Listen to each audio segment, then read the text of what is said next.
eu sou o professor Tixabe, mestre em Linguística, professor de Língua Portuguesa e você está no Supremo Ti, o melhor canal para aprender sobre a língua. Hoje eu vou falar com vocês de literatura, mais especificamente a geração dos poetas de 1930, a segunda geração modernista. Vou falar sobre o contexto que deu origem a eles e sobre as características gerais. Vamos lá?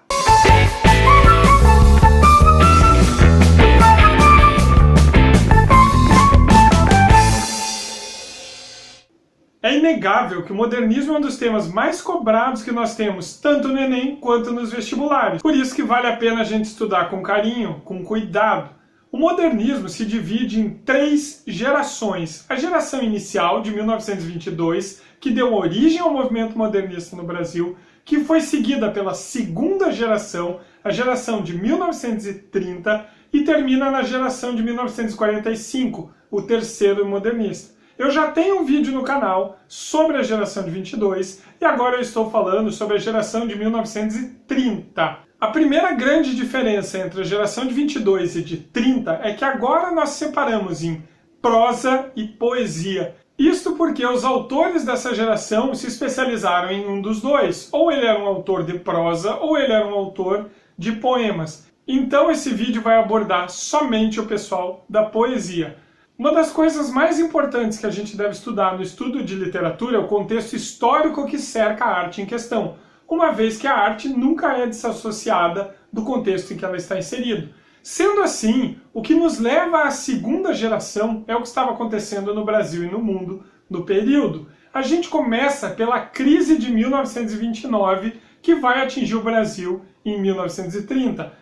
Essa crise abala algumas estruturas financeiras do país, levando muitas pessoas a um novo nível de pobreza. Além disso, um outro fator importante do período é a ascensão do Partido Nazista na Europa. Não estou falando diretamente da Segunda Guerra, e sim de uma política conservadora que toma conta de toda uma região na Europa, fazendo com que a nossa maior influência cultural, que é a arte europeia, mude. É importante vocês saberem que o nazismo como corrente conservadora acaba evitando com que o modernismo europeu se propague. Desta forma, o Brasil para de ser influenciado pela arte moderna europeia e precisa caminhar pelas próprias pernas. E finalmente, aqui no Brasil, a gente vai ter o início da Era Vargas, que também é muito importante para a arte como um todo.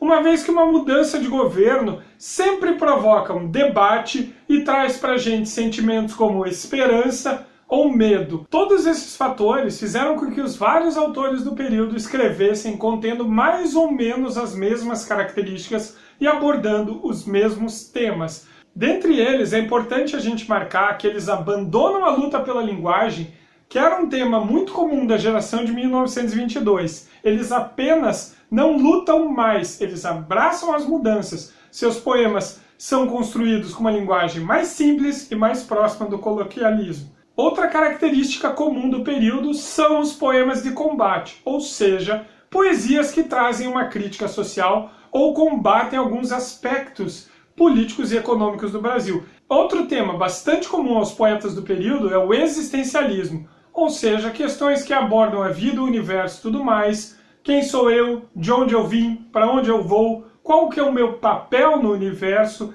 Questões existencialistas. Além disso, a gente pode citar a certeza da morte, que é uma temática muito comum em vários poemas, e sentimentos de angústia, que se tornam presentes em vários autores do período. Os principais autores dessa segunda geração que vale a pena a gente citar e posteriormente estudar são Murilo Mendes, poeta mineiro com bastante crítica social, misticismo e religiosidade em suas poesias. Jorge de Lima, poeta alagoano que começou como parnasiano, mas abraçou o modernismo, principalmente fazendo poesias com verso livre. Cecília Meirelles, que chegou a criticar o modernismo, mas depois escreveu vários poemas modernos. Vinícius de Moraes, outro carioca que trouxe bastante subjetivismo para o poema e autor de várias canções da bossa nova. Carlos Drummond de Andrade, poeta mineiro com uma vasta contribuição para o modernismo,